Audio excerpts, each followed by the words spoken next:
voilà donc ñu ngi leen di nuyu bu baax a baax di leen gërëm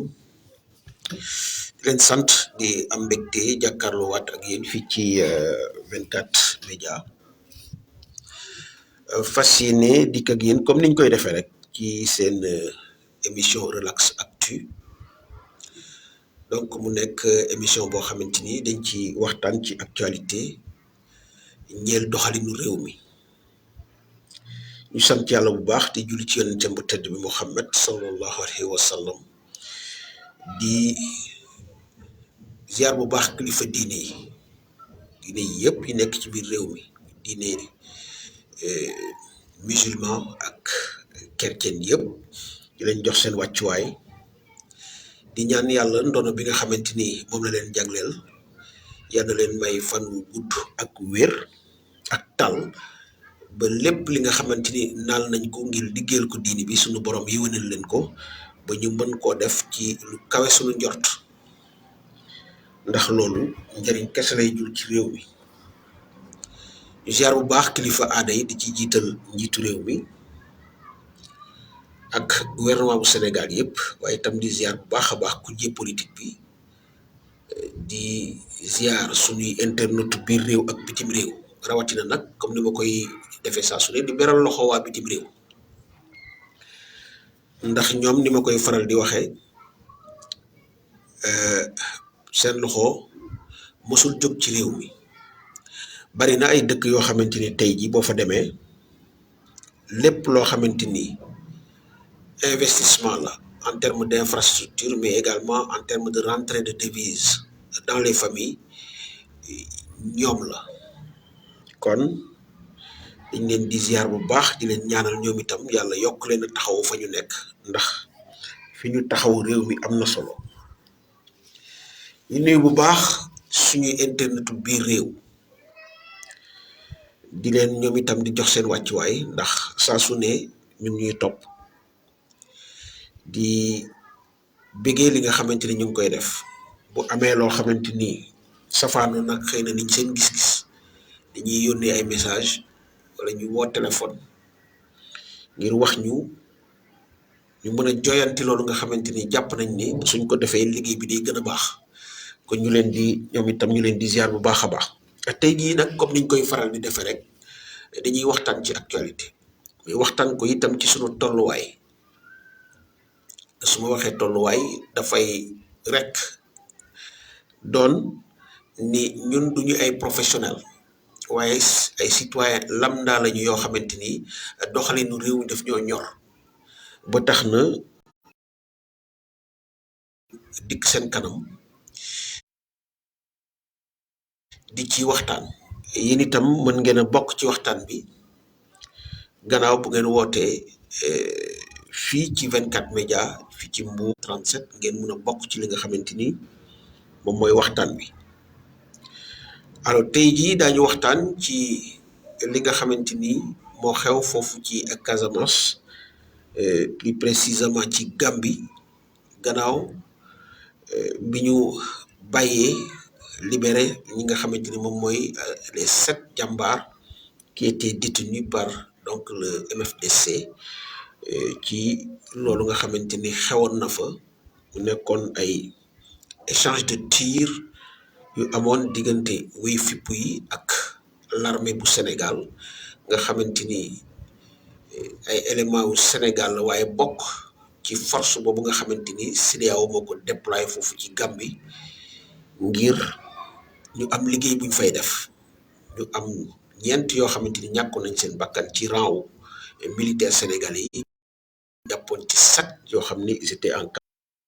captivité donc entre les mains de Salif Sadio dañ ci waxtaan ci libération boobu waaye dinañ dikk ci li nga xamante ni information la bu wàcc ki nga xamante ni moom mooy Bamba Fall moom itam daal dina retrouvaille daal dina xaatim décret boo xamante ni dafay nommé Bamba Fall ministre conseiller auprès du chef de l'État loolu dinañ ci waxtaan dinañ waxtaan aussi ci li nga xamante ni dikkaat ci école bi ndax dafa nekk un sujet brûlant boo xamante ni saa su ne bokk na ci li nga xamante ni moom moo occupé le devant de l'actualité donc le gouvernement def na ay propositions jagleel ko ñi nga xamante ni moom mooy les enseignants yi aussi rejeté ko en bloc. dañu ci waxtaan it ci li nga xamante ni moom mooy unité syndicale bi bu ñu waxee unité syndicale dafa bokk ci li nga xamante ni bu ñu bëggee xeex bi daal di tegu ci yoon faaw ñuy cëndu di wax benn di def benn. tomb bi ñuy mujjee mooy marche bi nga xamante ni am na tey ji ci réew mi ñeel ñi nga xamante ni ñoom la ñuy wooye les agents pour la sécurité de proximité ñi nga xamante ni ñoom ñooy ASP yi nekk corps boo xamante ni moo ko créé ngir jàppale askan wi ci ñu leen gën a jege ci yenn mbir yi. donc ñu jëloon nag ces éléments là ñu dispatché leen ci ay services yu bëri muy police muy gendarmerie muy des collectivités territoriales ñu leen di employé te ba léegi ils n'ont pas été versés donc dans la fonction publique ñu nekk dans des conditions très précaires dinañ ci waxtaan mbokk yi ñuy sant donc ak ki nga xamante ni mooy Mariama Gueye Dabo Serigne Sène ñoom ñëpp nekk ci Tataguine ñu leen di ziar bu baax waa diwaanu Tataguine nga xam ne suñu dëkk bopp la waaye fàttewuñu waa Diamaguène fii ci Mbour rawatina collègue yi nga xamante ni ñoom ñoo nekk foofu ci CM6 fàttewuñu aussi waa Djilas nga xamante ni suñu dëkk bopp la moom itam ak waa Fimela fàttewuñu ñëpp ñi nga xamante ni ñoo féete foofu ci Diat Mouri mais itam sunu mbokk yi nekk ci Fissel Mbadane ak dans tout le département de Fatick ñu leen di ziar bu baax a baax. ñu tàmbalee ko ak li nga xamante ne xew na le dénouement waxtaane mu nekk jàpp bi nga xamante ni jàppoon nañ ko 7 de nos jàmbaar bokk ci armée bu Sénégal ki nga xamante ni moom mooy le chef rebelle di Salif Sadio jàppoo lañ ci embuscade boo xamante ni amoon na diggante l'armée bu Sénégal ànd ci li nga xamante ni moom mooy la force bi CEDEAO déployé foofu ci Gambie ak ñi nga xamante ni moom mooy les rebelles du MFDC li ko sababoon nekkoon camion yoo xamante ni armée bu Sénégal repéré woon nañ leen mu nekk ay camions yu jóge biir Casamance daal di jaar transité par la Gambie yëpp li nga xamante ni moom mooy du bois mu nekk un trafic juteux boo xamante ni bokk nañ ci li nga xamante ni moom mooy en tout cas alimenter sur le plan financier la rébellion li nga xamante ni am na te muy réalité mooy depuis quelques années li wóor te ñu gëstu ko gis ko mooy rébellion en tant que tel am du bois mais aussi di bay li nga xamante ni moom mooy yamba ak lu ni mel di ko jaay mu nekk pratique boo xamante ni daf leen di indil koppar bu baree bare loolu moo tax bi nga xamante ni l'armée bu Sénégal nga xamante ni ay éléments am ñoom ñoo bokk ci force boobu nga xamante ni moom la CEDEAO déployé en Gambie pour di saytu mbir yu mel noonu gis nañu camion boobu dañ ko topp pour intercepter ko ci biir loolu la ay échange de tir am parce que comme bariwuñu woon éléments yi nga xamante ni ñoom ñoo toppoon camion bi bariwuñu woon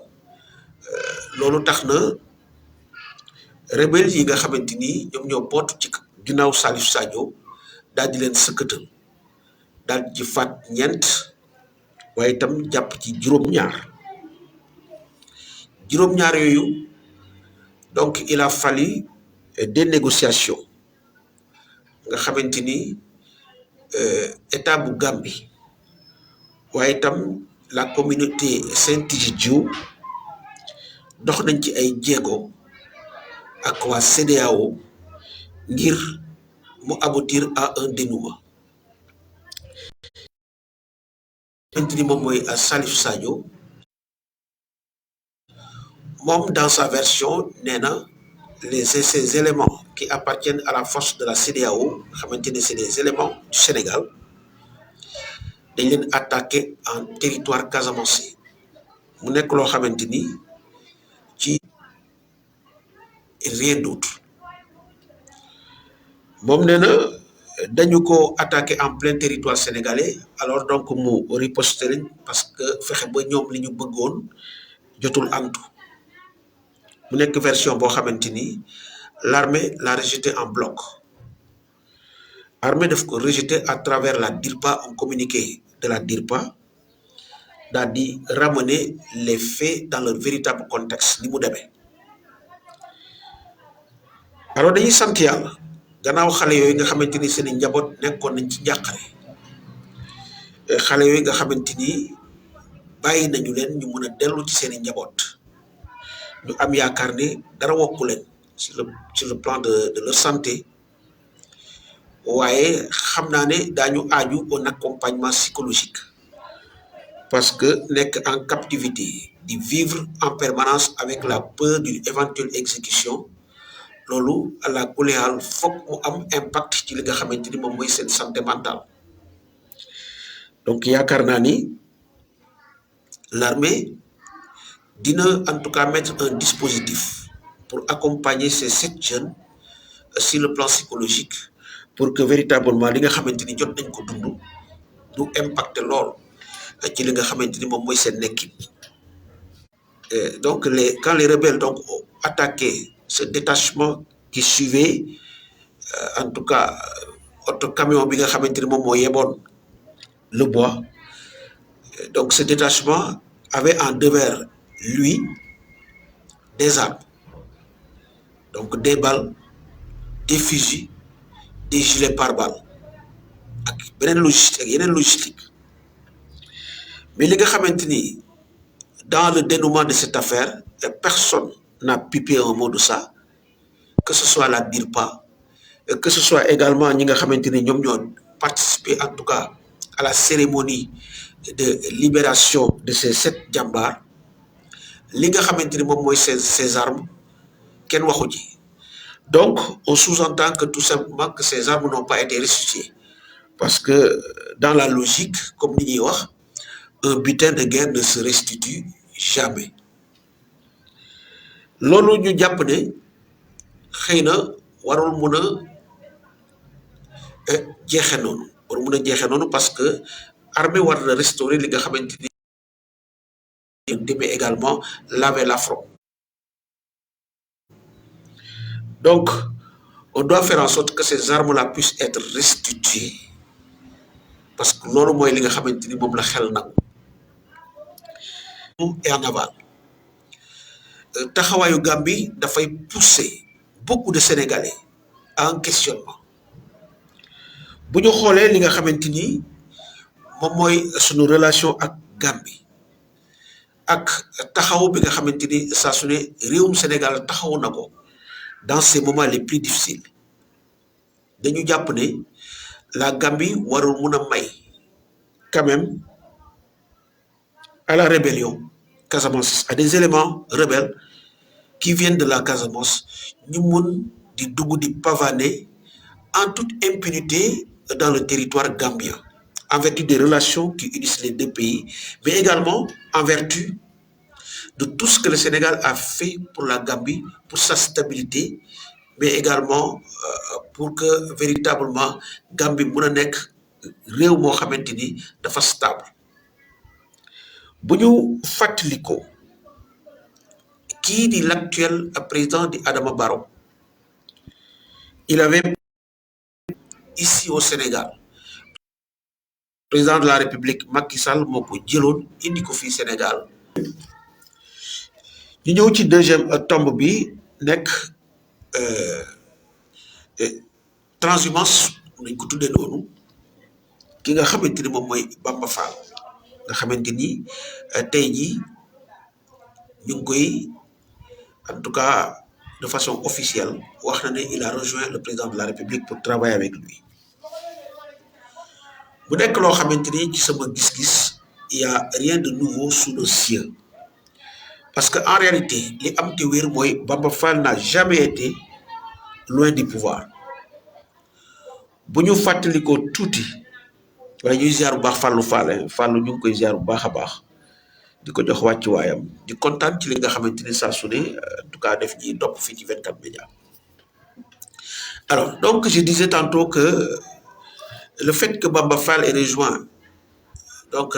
la paire et le président de la République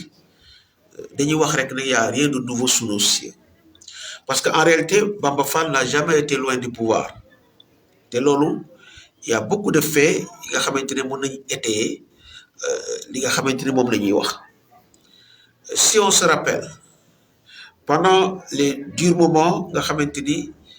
ki nga xamante ni moo nekkoon son mentor de l'époque di Khalifa Sall mu ngi woon en tout cas entre les mains du pouvoir ñu jàpp ko pour cette histoire donc de caisse d'avance gis nañu une vidéo de Bamba Fall à l'époque mu nekk kër Aliou Sall mais disons di faisait la fête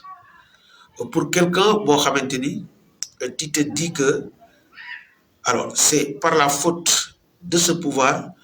qu'on a incarcéré ton mentor ñu gis ko donc ci anam yoo xamante ni beaucoup de Sénégalais s'étaient posé des questions et si on se rappelle également ci benn déplacement njiitu réew mi président de la République boo xamante ne defoon na ko foofu ci Médina su ma jumul ci Ndial la woon le président avait fait un appel du pied à l'endroit de Bamba Fall. Dans sa réponse Bamba avait dit au président que li ci kanam rawuli bët et que vraiment il était très réceptif et très touché par li nga xamante ni njiitu réew mi defoon na ko à l'époque ñu gis ne il s'en est suivi une audience au palais boo xamante ni le même Bamba Fall s'était déplacé pour aller en tout cas répondre au président de la République foofu au palais de la République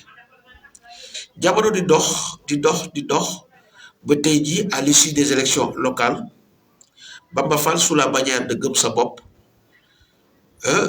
donc a été réélu pour un second mandat à la tête de la Médina mu gagné fa kilifa gu mag Cheikh Tidiane Ba parce que c'est pas donc du n'importe qui c'est quelqu'un boo xamante ni en termes en tout cas il pèse lourd sur le plan financier parce que bu ñu xoolee li nga xamante ni def na ko au niveau de la Médina dugal fa xaalis bu bëri pendant ces élections mais ànd ci également ay kilifa yu mag yoo xamante ni c'est des caciques du régime donc ki nga xamante ni moom mooy Seydou Gueye ak yeneen kilifa yoo xamante ni ils sont dans les rangs de l'APR mais épaulé woon ki nga xamante ni moom mooy Cheikh Tidiane Ba ngir ñu mën a daaneel ki nga xamante ni moom mooy Bamba Fall waaye dara les populations de la Médina fidèles ci cette logique nga xamante ni ils n'ont jamais gobé le fait que Khalifa Sall ait été traité de la sorte par le pouvoir waa Médina jàppoon loolu gëm ko daal di xeex nguur gi saa su ne ba à toutes les élections yi nga xamante ni daanaka état bu Sénégal organisé na ko eh bien le pouvoir a été battu au niveau de la Médina alors tey jii bu ñu gisee li nga xamante ne Bamba Fall def na ko dem rejoindre Macky Sall wax ne dafa bëgg a liggéey ak moom li ma gëm mooy bu fekkoon pour liggéey ak Macky Sall rek les populations de la Médina du ñu votel ki nga xamante ne moom mooy Bamba Fall c'est très simple parce que Cheikh Ahmed Tidiane Ba c'est un grand responsable de l'APR yàlla dënk ko vraiment mu am ay moyens ànd ci ak ñoom Seydou Gueye ñu nekk ay kilifa yoo xamante ne bu ñu xoolee en termes de nomination président defal na lu bëri Médina mais terewul population Médina yi ils lui ont toujours tourné le dos donc en toute logique bu fekkoonte ni Médina bëgg Bamba Fall liggéey ak président de la République rek moo tax ñuy sànni seen carte kon duñ ko sànnil kenn ku dul Cheikh Ahmed Tidiane Ba donc au stade où nous sommes on peut parler de trahison de Bamba Fall vis-à-vis des populations de la Médina qui lui ont toujours fait confiance parce que nag dañ ko waxte dee bu fekkoon ne rek ci jëmm Bamba Fall bii la loolu taxul waaye itam c'est un ensemble de frustration yoo xamante ni waa Médina gis nañ ko nguur gi di ko def jëmale ko ci ay kilifa yoo xamante ni ñoom dañu amoon ci moom dañu amoon ci ñoom cofeel loolu tax na ba tey jii la Médina a toujours échappé au contrôle du parti au pouvoir donc tey jii liñ ci retenir comme leçon mooy ko ni politiciens yi defati nañ seen mënin weesuwul à chaque fois li ñuy def ci suuf bokkul ak li ñuy woon wolof Njaay dafay wax ne nañu moytu ki nga xamante ni dañuy moytu toujours ki nga xamante ni day fanaanook sàcc yi xëy ànd ak ñiy wëri séeréer di ko wax fe fo nguuduwee xes fo felaanduwee donc noonu la ko séeréer di wax yi maanaam fanaan ak sàcc yi xëy ànd ak ñi nga xamante ni ñoom ñooy wër donc ça c'est dara du ci feeñ et c'est généralement l'image que nous renvoie l'action de Bamba Fall aujourd'hui nga xamante ni la réalité moo feeñ tey il a toujours flirté avec le pouvoir donte mosu koo nangu mosu koo wone donc la VAR est là bu ngeen consulter VAR yi di ngeen gis ces positions nekkoon ay positions yu strictes des positions très tranchées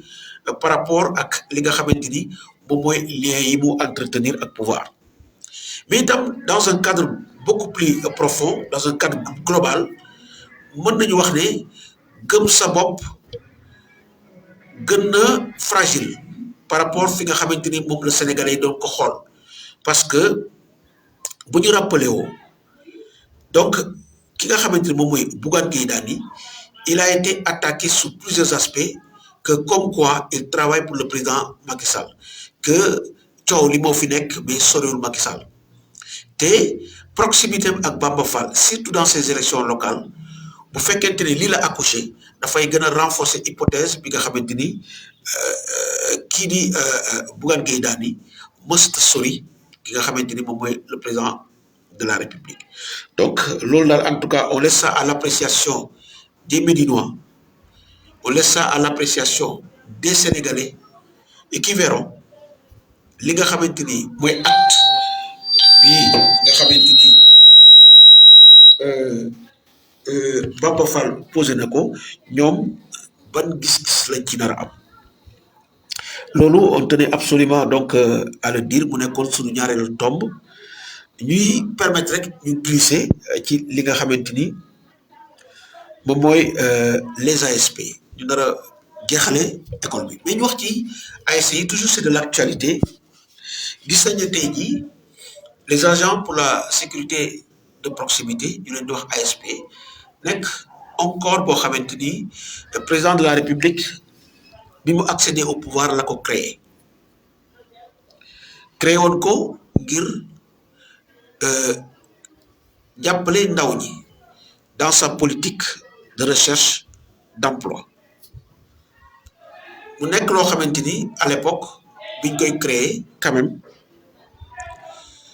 apprécié woon nañ ko parce que bari woon na ay ndaw yoo xamante ni ñii ils sont passés par l'armée ñu libéré leen ñu toog amatuñu lu ñu def mais aussi il faut reconnaître que dans ce corps il y a des jeunes yoo xamante ni ñu ngi ci biir mais ay jeunes yoo xamante ni diplômés jeunes cadres ñii bac plus 3 bac plus 4 bac plus 5 ñoo xamante ni seen xam-xam màcc na jëm ci wàllu informatique ñii ci wàllu gestion donc boo ko xoolee ci biir bëri na ci ay xale yoo xamante ni am nañu xam-xam mais malgré tout ils ont accepté d'intégrer ce corps que le président de la République a créé mais alloué leen un salaire qui était plus que dérisoire parce que c'est des jeunes yoo xamante ni ils percevaient et ils continuent de percevoir 50 000 francs xaw ma 60 000 je crois xaw ma dañ ko relever xaw mais de toute façon la fourchette c'est 50 à 60 000 c'est des jeunes yoo xamante ne ils ont été utilisés parce que ay CDD lañ doon am ils ont été utilisés 8 années durant mu nekk loo xamante ni ci gis-gisu nit ñi honnêtement kenn mënut a comprendre le fait que ces jeunes là mënuñu au moins formaliser li nga xamante ni moom mooy seen corps bi verser leen fi nga xamante ni moom mooy fonction publique ñu mun a am au moins situation boo xam ne dina leen mun a permettre ñu mun a dund décemment waaye déet ñu ngi leen di defal ay contrats spéciaux ngir mun leen a maintenir ci situation bi ñu nekk nit nag mënut di wéy di dund loo xamante ni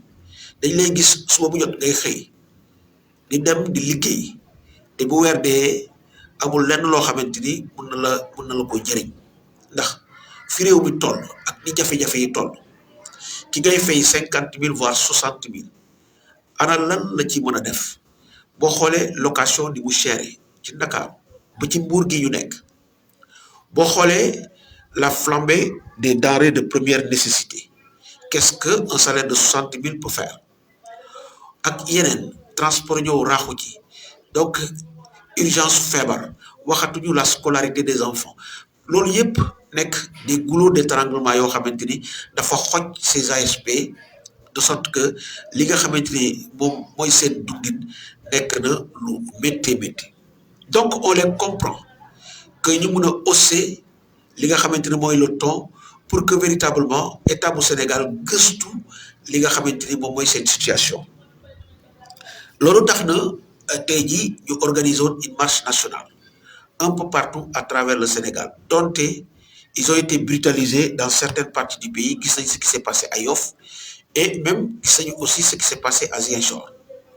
ce qui s'est passé à Ziguinchor moom mooy attirer sunu attention parce que y a eu un de leurs un ASP boo xamante ni il tentait de ramasser une grenade qui a été jetée par la police grenade bi daal di exploser ci loxo bi daal di dagg baaraam yi mu nekk loo xamante ni lu métti la ñu koy massaw bu baax a baax te wax rek ñi nga xamante ni ñoom ñooy la police et la gendarmerie nañuy def dànk parce que seeni rakk lañu seeni doom seeni jarbaat rek ñooy wàcc ci télé bi maintien de l'ordre ne signifie pas brutaliser les gens on peut encadrer une marche ba suivant un itinéraire qui est bien défini ñu encadrer leen ñu mën a dox li ñuy dox su fekkee ne y a un mémorandum qu'ils doivent remettre aux autorités mais ñu bàyyi leen la plénitude de pouvoir remettre li nga xamante ne moom mooy ce mémorandum mais wax seen message à travers la presse mais disperser wu dem ñibbi qu'est-ce qu'il y a de compliqué dans tout ça wala boog on veut cacher au monde entier qu'il y a des problèmes dans ce pays la réalité elle est là tout le monde sait qu'au Sénégal il y a beaucoup de problèmes sur le plan social l'éducation est là la santé la flambée des prix donc pour vous dire que dans ce pays-là on a beau étouffer le mal à la racine mais mënut a tere en tout cas saxaar la kaw rek la jëm il faut que quand même l'État puisse accepter li nga xamante ni moom mooy la vitalité démocratique que les gens puissent en tout cas sortir dans la rue et bien sortir ce qui bouillonne en eux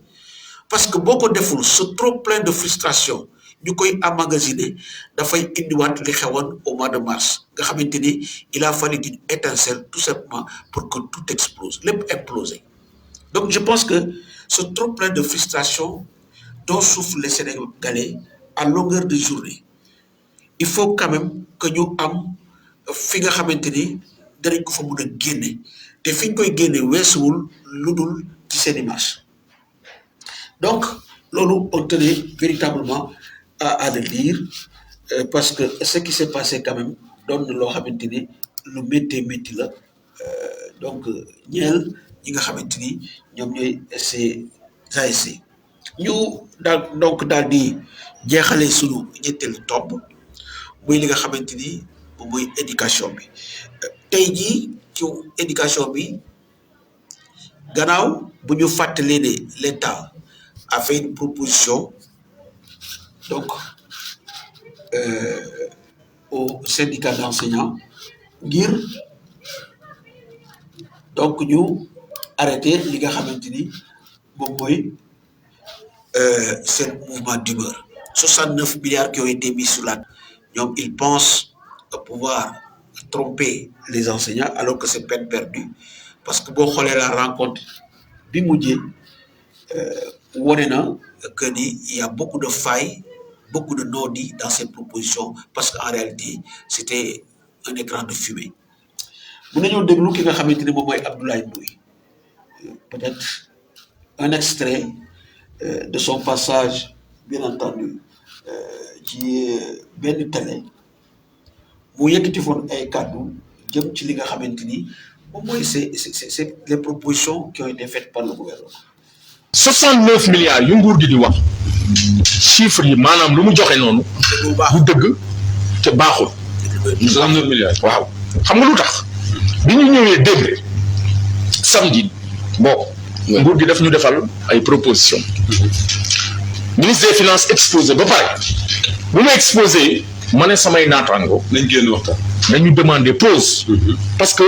chiffres yi lu tubaab naan le fétichisme des chiffres yi bari na. te comme ñun danoo war a def ndànk moytu. am benn général bu doon wax je suis pressé mais marchons doucement. xam nga ça semble contradictoire mais c'est cohérent. fu ma jaar bëggatuma fa jaar. bëgguñu juum ñu génn. mooy nuyu sama naataango le camarade secrétaire général Seydou Seck. le camarade secrétaire général adjoint du CUSEMS Ndongo Sarr le chargé des revendications Aliou Ñing ak le camarade Thiello chargé des revendications bu SAEMS ak ñeneen yi ak tous les autres secteurs généraux yu nekkoon foofu du G7 mais ñun bu ñu génnee ñu jël suñu bulletin de salaire on a fait des simulations mais bi ñu defee simulation on s'est rendu compte que ñoom chiffres yu ñu jox maanaam lu ñu wax dafa ute ak dëgg gi. Ah oui, encore. Il y a des écarts. Comment ça? Madame, augmentation, nous wax. Si nous avons 195 000, 142 000, bon de simulation, n'est que nous, matul sax 80 000. Nous avons par exemple, inspecteur de l'éducation, il y a 216 103. La tactique donc, de l'État, c'est de une bataille d'opinion. Au lieu de se pencher sérieusement à régler cette crise, ce qu'ils veulent, c'est discréditer les enseignants auprès de l'opinion. Donc, ils sont dans une logique de bataille d'opinion. Fexe ba askanu Sénégal jëppi enseignants yi donc gis leen comme ay di leen xoole comme ay nit ñoo xamante ni dara ñoru leen lu dul xaalis que ëllëgu ndaw ñi ñoru leen. C'est dans cette logique que l'État s'est engagé. Donc bataille d'opinion parce que 69 milliards boo ko déggee te dëgg-dëgg xamoo en réalité li ci ne li ko lal da ngay jàpp ne xaalis bu bëri la donte xaalis bu bëri la mais compte tenu li nga xamante ni moom mooy donc le nombre d'enseignants ak li nga xamante ni noonu lañ ko nar a dispatcher en réalité ce n'est absolument rien, c'est des miettes. Et je pense que les syndicats, donc les dirigeants syndicaux, ils ont flairé la ruse. Ils ont flairé la ruse, ils ne sont pas précipités parce que nous avons fait des propositions. Les pardon, donc Abdoulaye Ndoye et Saourou, ils ont eu l'intelligence de demander une pause, de se retirer pour hall, donc de façon beaucoup plus objective li nga xamante ni moom mooy ces propositions simulation yi nga xamante ni ñoom def nañ ko ça leur a permis en tout cas de découvrir donc le poteau rose donc pour wax ne rek c'est important au stade où nous sommes que ñu am une unité syndicale pour que li nga xamante ni entamé nañ ko mu mën a aboutir j'ai vu que actuellement le G7 est allé s'allier avec le G20 ñuy def des réunions sectorielles dama ni loolu amul njëriñ le SAEMS et le CUSEMS ont entamé le combat ñu toll fii le G20 yàggut a dugg te suma jubal ils sont à leur premier plan d'action alors que le SAEMS et le CUSEMS ànd et aujourd'hui on en est au 9e plan d'action. Donc cela veut dire qu'il y a quand même du chemin qui a été parcouru. Donc ñi nga xamante ni moom mooy les autres syndicats nga xam ne ñëw nañu wàll si ils n'ont pas besoin de s'inscrire dans une logique fractionniste. Ils n'ont qu'à venir intégrer ñi nga xamante ni mooy le SAEMS et le CUSEMS. Ces histoires de G5 ak G9 je pense que loolu yëpp amatul njëriñ li am njëriñ mooy que nous soyons en mesure de mettre en place une unité syndicale boo xamante ni danañu permettre ñu am doole ñu tax état ñu mun a wëñ loxoom parce que si tel n'est pas le cas ñoom li ñu bëgg mooy diviser pour mieux régner deuxièmement gagner la bataille de l'opinion c'est-à-dire que faire en sorte que Sénégalais yi dans leur écrasante majorité ñu vomir li nga xamante ni moom mooy les enseignants te loolu bu ñu deful ndànk ñoom dinañ ko réussir donc moi je demande solennellement ñi nga xamante ni ñoom ñooy waa ñi desoon ci G7